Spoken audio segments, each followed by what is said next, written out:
എല്ലാവർക്കും രുചിയുടെ കൂട്ടിലേക്ക് സ്വാഗതം. ഇന്നത്തെ റെസിപ്പി മുട്ട നിറച്ച പത്തിരിയാണ്. ഇത് രണ്ട് രീതിയിൽ നമുക്ക് ഉണ്ടാക്കിയെടുക്കാനായിട്ട് പറ്റും. മധുരം ഇഷ്ടമുള്ളവർക്ക് ആ രീതിയിൽ ഉണ്ടാക്കിയെടുക്കാം. അതുപോലെ തന്നെ എരിവാണ് ഇഷ്ടമെങ്കിൽ ആ രീതിയിലും നമുക്കിത് ഉണ്ടാക്കിയെടുക്കാം. അപ്പോൾ നമുക്കിത് ഉണ്ടാക്കി തുടങ്ങാം. അതിനായിട്ട് ഒരു പാത്രത്തിലേക്ക് 2 കപ്പ് മൈദ ഇട്ട് കൊടുക്കുന്നുണ്ട്. നമ്മൾ കുഴച്ചെടുക്കാൻ പാകത്തിലുള്ള പാത്രം എടുക്കുക. അതിലേക്ക് ആവശ്യത്തിനുള്ള ഉപ്പിട്ട് കൊടുത്തിട്ട് നല്ലപോലെ ഒന്ന് കൈകൊണ്ട് തന്നെ മിക്സ് ചെയ്തെടുക്കാം. ഇനി ഇതിലേക്ക് 1 സ്പൂൺ നെയ്യോ അല്ലെങ്കിൽ ഓയിലോ ഒഴിച്ചു കൊടുക്കാം. എന്നിട്ട് ഇതും അതുപോലെ തന്നെ ഒന്ന് മിക്സ് ചെയ്തെടുക്കാം. ഇനി നമുക്ക് നമ്മൾ ചപ്പാത്തിയൊക്കെ കുഴക്കാനായിട്ട് വെള്ളമൊക്കെ ഒഴിച്ചെടുക്കില്ലേ, അതുപോലെ കുറേശ്ശെ വെള്ളം ഒഴിച്ചിട്ട് ഒന്ന് കുഴച്ചെടുക്കാം. അപ്പോൾ വെള്ളം ഒഴിച്ച് കുഴച്ചെടുക്കുമ്പോൾ വെള്ളം അധികമായി പോകരുത്, കുറേശ്ശെ ഒഴിച്ചിട്ട് വേണം കുഴച്ചെടുക്കാനായിട്ട്. അപ്പോൾ എനിക്കിവിടെ 2 കപ്പ് മൈദ എടുത്തതിലേക്ക് 1/4 കപ്പ് വെള്ളമാണ് ആവശ്യമായിട്ട് വന്നിട്ടുള്ളത്. അപ്പോൾ വെള്ളം ഒഴിക്കുമ്പോൾ ശ്രദ്ധിച്ചിട്ട് വേണം ഒഴിക്കാനായിട്ട്. വെള്ളം കറക്റ്റ് ആയില്ലെങ്കിൽ നമുക്ക് പരത്തിയെടുക്കാൻ ഭയങ്കര പാടായിരിക്കും. അപ്പോൾ ഇതിങ്ങനെ കുഴച്ച് നല്ലപോലെ ആക്കി എടുത്തിട്ടുണ്ട്. ഇനി ഇതിലേക്ക് കുറച്ച് ഓയിലൊന്ന് തടവി കൊടുത്തിട്ട് മൂടി വെക്കാം. ഇത് അധിക സമയം ഇരിക്കണമെന്നില്ല. നമ്മൾ ഈ മുട്ടയൊക്കെ ഒന്ന് പൊട്ടിച്ചൊഴിക്കുന്ന സമയം കൊണ്ട് അത് സോഫ്റ്റ് ആയിക്കോളും. ഞാൻ ഇതിലേക്ക് മുട്ട എടുത്തിട്ടുള്ളത് 5 എണ്ണമാണ്. ഈ 5 മുട്ട കൊണ്ട് നമുക്കൊരു 8 എണ്ണമെങ്കിലും ഉണ്ടാക്കാനായിട്ട് പറ്റും. അപ്പോൾ മുട്ടയൊക്കെ ഇങ്ങനെ പാത്രത്തിലേക്ക് പൊട്ടിച്ചൊഴിച്ചിട്ടുണ്ട്. ഇനി ഇതിലേക്ക് 3 ഏലക്ക ഒന്ന് പൊടിച്ചിട്ടിടുന്നുണ്ട്. ഇനി ഇതിലേക്ക് ഒരു 1/4 സ്പൂൺ ഉപ്പും ചേർത്തിട്ട് പിന്നെ ഒരു 3 സ്പൂൺ പഞ്ചസാരയും കൂടി ഇട്ട് കൊടുക്കാം. നല്ല മധുരം വേണമെന്നുണ്ടെങ്കിൽ കുറച്ചും കൂടി ഇട്ട് കൊടുക്കാം. ഇനി നമ്മൾ സാധാ മുട്ടയൊക്കെ അടിച്ചെടുക്കുന്ന പോലെ ഒന്ന് അടിച്ചെടുക്കാം. അതിനുശേഷം നമ്മൾ കുഴച്ച് വെച്ചിട്ടുള്ള മാവ് എടുക്കുക. ഒന്നും കൂടി ഒന്ന് ചെറുതായിട്ടൊന്ന് കുഴച്ചെടുക്കാം കേട്ടോ. ഇനി നമുക്കിത് ഓരോ ഉരുളകളാക്കി എടുക്കാം.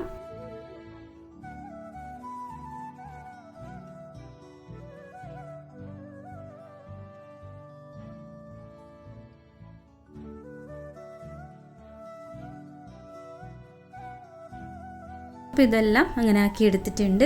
ഇനി നമുക്ക് ഇത് പരത്തിയെടുക്കണം. അപ്പോൾ ഓരോ ഉരുളയും എടുത്തിട്ട് ഇതുപോലെ ഇതിൽ കാണിക്കുന്ന പോലെ പരത്തിയെടുക്കുക.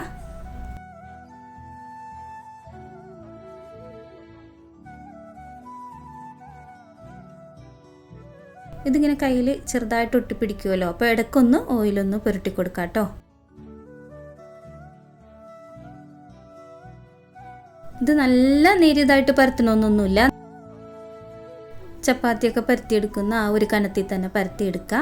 അതിനുശേഷം ഇതിൽ കാണിക്കുന്ന പോലെ ആക്കിയെടുക്കണം.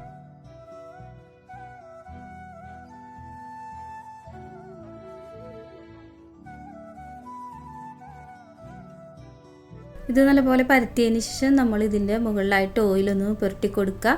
അതിനുശേഷം ഇതിൽ കാണിക്കുന്ന പോലെ മടക്കിയെടുക്കുക.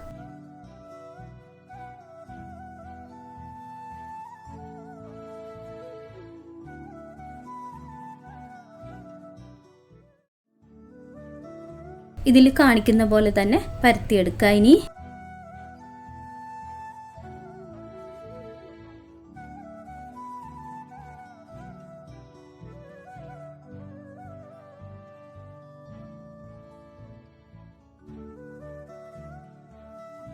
അപ്പോൾ ഇത് റൗണ്ട് ഷേപ്പിലല്ല പരത്തിയെടുക്കേണ്ടത്, ഇതിൽ കാണുന്ന ആ ഒരു രീതിയിലാണ് കേട്ടോ പരത്തിയെടുക്കേണ്ടത്. അപ്പോൾ ഇത് പരത്തിയെടുത്തിട്ടുണ്ട്. ഇനി ഇതൊരു പാത്രത്തിലേക്ക് മാറ്റി കൊടുക്കുന്നുണ്ട്.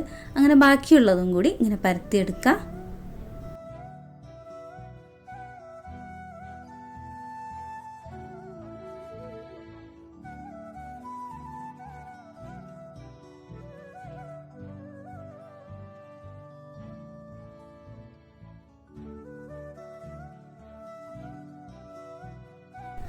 അങ്ങനെ ബാക്കിയുള്ള എല്ലാ ഉരുളകളും ഇതുപോലെ പരത്തിയെടുത്തിട്ടുണ്ട്. ഇനി നമുക്ക് അടുപ്പത്തൊരു പാൻ വെച്ച് കൊടുക്കുക. അതിലേക്ക് ഓയിൽ ഒഴിച്ച് കൊടുക്കാം. അപ്പം നമ്മൾ ഈ പത്തിരി പൊരിഞ്ഞു വരാൻ പാകത്തിലുള്ള ഓയിൽ ഒഴിച്ച് കൊടുക്കുക കേട്ടോ. അപ്പോൾ ഈ ഓയിൽ ചൂടായി വരുന്ന സമയം കൊണ്ട് ഞാനിവിടെ നമ്മൾ മുട്ട അടിച്ച് വെച്ചിട്ടില്ലേ, അത് ഒരു ഗ്ലാസ്സിലേക്ക് ഒഴിച്ച് കൊടുക്കുക. ഇനി നമുക്ക് ചൂടായ ഓയിലിലേക്ക് നമ്മൾ പരത്തി വെച്ചിട്ടുള്ളത് ഇട്ട് കൊടുക്കുക.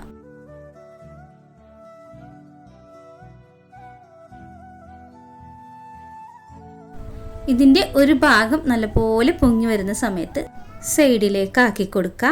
അതിനുശേഷം ഒരു കത്തി കൊണ്ട് ഇത് ഒരു സൈഡൊന്ന് പൊട്ടിച്ചു കൊടുക്കണം. അതിൽ കൂടെയാണ് നമ്മൾ ഈ മുട്ടയുടെ കൂട്ട് ഒഴിച്ചു കൊടുക്കേണ്ടത്. ഇത് കത്തി കൊണ്ടൊന്ന് ചെറുതായിട്ട് പൊട്ടിച്ചു കൊടുത്തിട്ട് ഇങ്ങനെ കത്തി വെച്ച് ചാരി ഇങ്ങനെ വെച്ചിട്ടുണ്ടെങ്കിൽ നമുക്കിത് ഒഴിക്കാൻ എളുപ്പമായിരിക്കും. അപ്പം അങ്ങനെ ഒഴിച്ചു കൊടുക്കുക. കുറച്ച് മാത്രം ഒഴിച്ചു കൊടുക്കുക. അപ്പോൾ ഇത് ഒഴിച്ചു കൊടുത്തതിന് ശേഷം പയ്യെ ഇത് താഴേക്ക് ഇങ്ങനെ ഇട്ട് കൊടുക്കുക. അതിൻ്റെ ഒരു സൈഡ് ഇങ്ങനെ മുരിഞ്ഞ് വരുന്ന സമയത്ത് തിരിച്ചിട്ട് കൊടുത്താൽ മതി. അപ്പോൾ സൈഡിലേക്ക് കുറച്ചൊക്കെ ഇങ്ങനെ വരും, അത് കുഴപ്പമില്ല. അപ്പോൾ ഇത് തിരിച്ചും മറിച്ചിട്ട് ഇത് നല്ലപോലെ ആ ഉള്ളിലെ മുട്ടയൊക്കെ നല്ലപോലെ വെന്ത് വരുമ്പോൾ നല്ല വീർത്ത് വരും. ആ സമയത്ത് നമുക്കിതൊരു പാത്രത്തിലേക്ക് മാറ്റി കൊടുക്കാം. ഇതുപോലെ ബാക്കിയുള്ളതും ആക്കിയെടുക്കാം.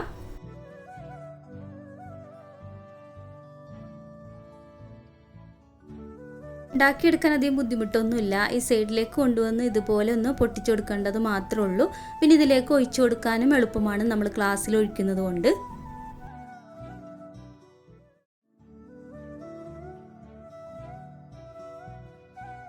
നമ്മൾ ശ്രദ്ധിക്കേണ്ട കാര്യം എന്ന് പറയുന്നത് പൊട്ടിച്ചു കൊടുത്തതിന് ശേഷം ഈ മുട്ടക്കൂട്ട് ഇതിലേക്ക് ഒഴിച്ച് കഴിഞ്ഞാൽ അപ്പം തന്നെ അതിലേക്ക് ഓയിലേക്ക് ഇട്ട് കൊടുക്കരുത്. പയ്യെ വേണം ഇട്ട് കൊടുക്കാൻ. കുറച്ചിങ്ങനെ പൊക്കി പിടിച്ചുകൊണ്ട് ഇട്ട് കൊടുക്കുക. അപ്പോഴാണ് നമ്മുടെ മുട്ടക്കൂട്ട് വെന്ത് കിട്ടുള്ളൂ.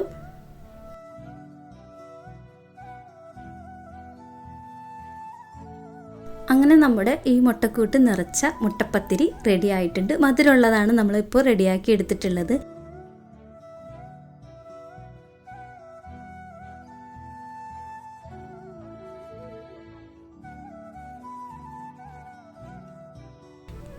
അപ്പോൾ ഇത് ഒരു 8 എണ്ണം എനിക്ക് ഉണ്ടാക്കി എടുക്കാൻ പറ്റിയിട്ടുണ്ട് 5 മുട്ട കൊണ്ട്. ഇനി നമുക്ക് എരിവുള്ളത് ഉണ്ടാക്കാം. അതിന് വേണ്ടിയിട്ട് ഒരു മുട്ട ഒരു പാത്രത്തിലേക്ക് പൊട്ടിച്ചു വെച്ചിട്ടുണ്ട്. അതിലേക്ക് പൊടിപ്പൊടിയായിട്ട് അരിഞ്ഞിട്ടുള്ള ഉള്ളിയും ഒരു പച്ചമുളകും അതുപോലെ പൊടിപ്പൊടിയായി അരിഞ്ഞത് ഇട്ട് കൊടുക്കുക. പിന്നെ ഒരു നുള്ളു ഉപ്പും ചേർത്തിട്ട് നല്ലപോലെ ഇത് അടിച്ചെടുക്കാം. ഇനി ഇത് നേരത്തെ ചെയ്ത പോലെ ഒരു ഗ്ലാസ്സിലേക്ക് മാറ്റി കൊടുക്കുന്നുണ്ട്. ഇനി ഒരു പാൻ അടുപ്പത്ത് വെച്ചിട്ട് അത് കുറച്ച് ഓയിൽ പുരട്ടി കൊടുക്കുന്നുണ്ട്. ഇനി നമ്മൾ പരത്തി വെച്ചിട്ടുള്ള ഈ പത്തിരി ഇട്ട് കൊടുക്കാം. നമ്മൾ ചപ്പാത്തിയൊക്കെ ചുട്ടെടുക്കുന്ന സമയത്ത് ഇങ്ങനെ പൊങ്ങി വരില്ലേ, അതുപോലെ പൊങ്ങി വരുന്ന സമയത്ത് നേരത്തെ ചെയ്ത പോലെ തന്നെ ഒരു സൈഡിലേക്ക് ആക്കി കൊടുക്കുക. എന്നിട്ടൊന്ന് പൊട്ടിച്ചു കൊടുക്കുക. എന്നിട്ട് നമ്മൾ ഈ അടിച്ചു വെച്ചിട്ടുള്ള മുട്ടക്കൂട്ട് ഇതിലേക്ക് ഒഴിച്ചിട്ട്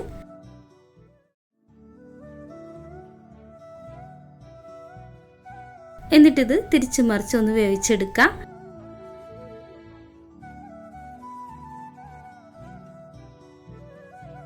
അപ്പോൾ ഇത് ഉണ്ടാക്കിയെടുക്കാൻ വളരെ എളുപ്പമാണ്. ഇത് ഒരെണ്ണം മതി നമ്മുടെ വയറ് നിറയാനായിട്ട്. അപ്പോൾ മധുരം ഇഷ്ടമുള്ളവർക്ക് ആ ഒരു രീതിയിൽ ഉണ്ടാക്കിയെടുക്കുക.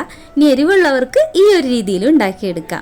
അപ്പോൾ ഈ ഒരു രീതിയിൽ ഉണ്ടാക്കാനായിട്ട് എണ്ണയൊന്നും അധികമൊന്നും വേണ്ട. എണ്ണ ഒന്നും അധികം ഇഷ്ടമില്ലാത്തവർക്ക്, ഓയിലൊന്നും അധികം ഇട്ട് മുങ്ങി പൊരിയേണ്ട എന്നുള്ളവർക്ക് ഈ ഒരു രീതിയിൽ ഉണ്ടാക്കിയെടുക്കാവുന്നതാണ്.